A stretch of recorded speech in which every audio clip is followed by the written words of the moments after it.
Hanging out here at Evans Mills Raceway Park. Last time I was up here, there was clay on the racetrack. Since then, a lot has changed. It's back to asphalt pit area, and asphalt modifieds they actually call them sport mods up here. They are the headline division. Tony Pettinelli has been racing since 1979. He's a year younger than me, so he's a young guy, just like I am. Second year in the division. Of course, they didn't race up here in 2020. They only did some practices. Hasn't won this year, but has won in the past.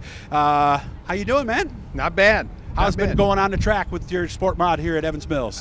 We haven't had a banner year. It's been a little struggle so far. Where are the struggles? With the driver, the setup, maybe a little bit of both? Probably a little bit of both. Okay, all right, Let's go through the setup struggles. What are we? Setup, we came up and practiced. They had a couple of practice sessions, and we laid down some really good times. And then it came race time, and we just couldn't duplicate what we did in testing.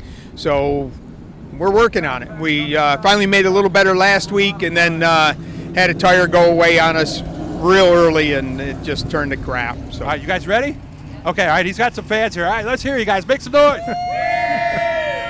Good job, everybody. No pressure on you, right, Tony? None whatsoever. So, okay. All right, how about the driver? Where does the driver need to improve? Probably be a little more aggressive and not too aggressive entering. Okay. Oh, It's the enter is where they get you, huh? Well, no, it's where I get them, but I typically end up overdriving it a little bit. So, where is the groove? I do see they have some traction compound out there. He's got some traction compound, and we've got a setup that works really well in the outside groove. So if we're trying to go by somebody, it's on the outside. We don't even worry about the bottom. Well, I mean, asphalt racing, the default groove is kind of low. So is that where most people race? Typically, yep. And you can't pass them if they're in your way. So right. So eventually go you to have the outside. To do something to try to get a spot, right? Yep. That's it. Just head to the outside. They told me they do something unique on the restarts, like second place can go behind the leader or something? Yeah, we got a cone restart, and kind of like you see on television at Bowman Gray that they showed it there. That's where most people can relate to it. There's a cone put out, and they say cone's out, next time by, we come up through, and you take your position if you want high or low. And you can gain some spots if a bunch of guys can't run the outside and want to go low. Typically they go low, and we'll go high. Yeah, so first, second, third, fourth, maybe even back as far as fifth or sixth could even be lined up in the inside, and seventh could be on the outside. Yeah, absolutely. Must Absolutely. make for some interesting restarts. Sure does. Okay, where do you? Are you one of the guys who goes to the outside? Outside. Oh, really? So 99% of the time outside, unless I see someone that's out of shape or tough to get by, and they're on the outside, I'll drop to the bottom, but very seldom I'll go to the outside. Okay. Obviously, you started in '79. That's the year I graduated high school, by the way. What were you racing in 1979? Oh, we were playing around with hobby stocks and street stocks, some enduro stuff, things like that. And okay. Then we went on with, at the time I was working with Richie Evans, so did a lot of years there. Yeah. And so you were a 17-year-old kid working with Richie Evans? 16. 16? Yeah. How did that happen? I grew up right across the street from the shop on Calvert Street. Really? So one day he asked my dad what I was doing over the summer, and he said, stop over, have him stop over. So really? I did and went to work. What was he like at the race shop? We worked hard, we played hard. Okay. Work was first.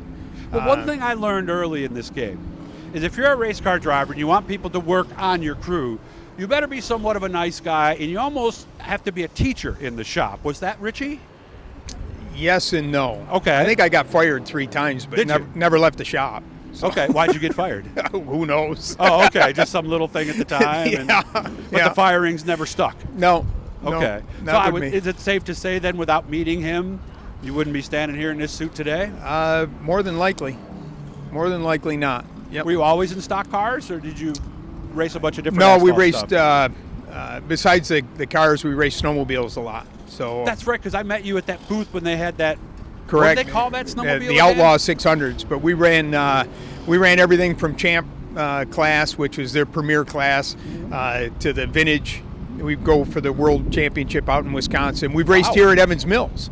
I won here on Evans Mills with a sled. So we did that for 30 years or more. So did you drag them too, or? Yeah, we did some drag racing with them. We built a bunch of custom drag wheelers and things like that over the years. So we've had our hands in a lot of different things. But I haven't seen that in person, but I've seen in video of it.